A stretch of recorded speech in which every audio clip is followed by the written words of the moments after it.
મિત્રો અમારા એક મોટા બ્લોગમાં તમારું સ્વાગત છે। અમારી આઈડી પાછી ચાલુ થઈ ગઈ છે, તો હવે તમને બધાય રોજ બ્લોગ મળશે। અને જો હવે અમને વાત મળી છે કે અમારા ગામમાં દીપડો રહે છે, તો અમે જાવું ગેરો ડુંગરે અને જોઈ રાખશું। જો અમને બતાવો, તમે એના દર્શન કરાવશો ને અમે દર્શન કરશું।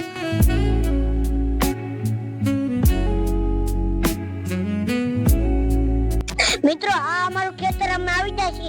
આ ગાઉ જો કદાચ દીપડો ગાઉન ખાવા આવ્યો એટલે ગાઉ જો બધી ઘર બાજુ જાય છે, તો હવે આપણે જોવું ખેતરમાં દીપડો છે કે નહીં। ચાલો મિત્રો, અમારે જે સ્થળે પહોંચવાનું હતું તે સ્થળે અમે પહોંચી ગયા છીએ અને અહીંયા તમને કદાચ દીપડો જોવા મળી શકે છે। અમારા ગામના દરેક નાગરિકે અને આજુબાજુવાળાના ખેતરના ખેડૂતે કહ્યું છે કે અહીંયા દીપડો છે, તો ચાલો હવે હું તમને તેની મુલાકાત કરાવું।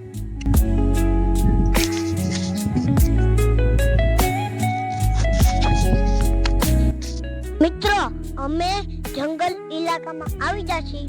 હવે જો આમાં શક્યતા છે દીપડાની હંતન બેહવાની છે, તો હવે મારી વાહે આવો।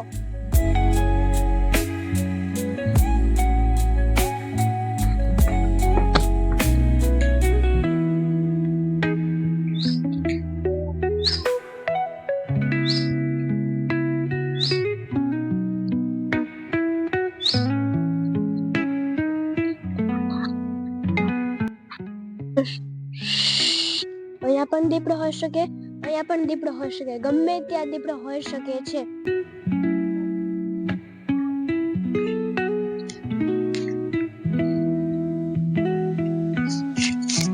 મિત્રો દીપડો અહીંયા હોઈ શકે તેવું લાગે છે। ચાલો હવે અમે ત્યાં તમને ચેક કરાવીએ।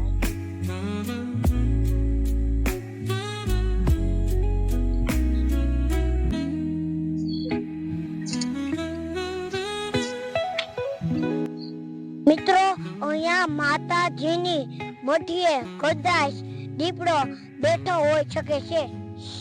મારી વાહ આવું।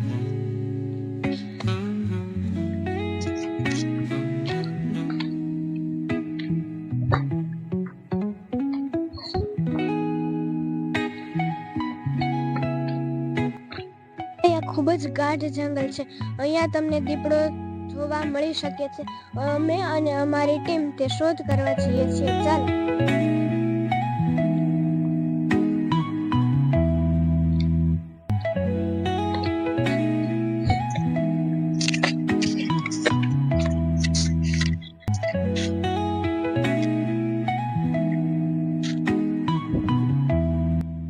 મિત્રો અમે ગેરવા ડુંગરા ઉપર છીએ અને અમને કે દીપડાનું લોકેશન જોવા મળ્યું નથી। થોડાક જઈએ છીએ અને દીપડાને શોધ્યો। આ કેટલો ઊંચો વિસ્તાર છે અને કેટલો ગાઢ પણ।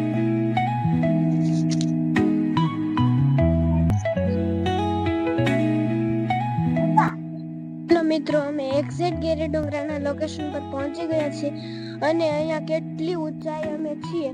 અહીંયા કદાચ દીપડો હોઈ શકે છે અને અહીંયા દીપડો ન હોય તો આ ગેરવા ડુંગરની નીચે ગુફા પણ છે, તે ગુફામાં દીપડો હોઈ શકે છે। તે બહુ જ રિસ્કનું કામ છે, તે અમે બીજા વિડીયોમાં દેખાડશું તમને।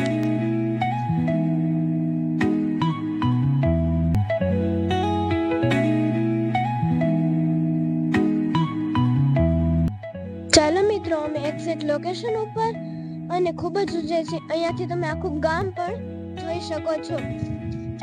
આની નીચે ગુફા છે, તે ગુફામાં જાવું, દીપડાને શોધવો તે ખૂબ જ રિસ્કનું અને જીવના જોખમનું કામ છે, તે અમે તમને બીજા વિડીયોમાં દેખાડશું।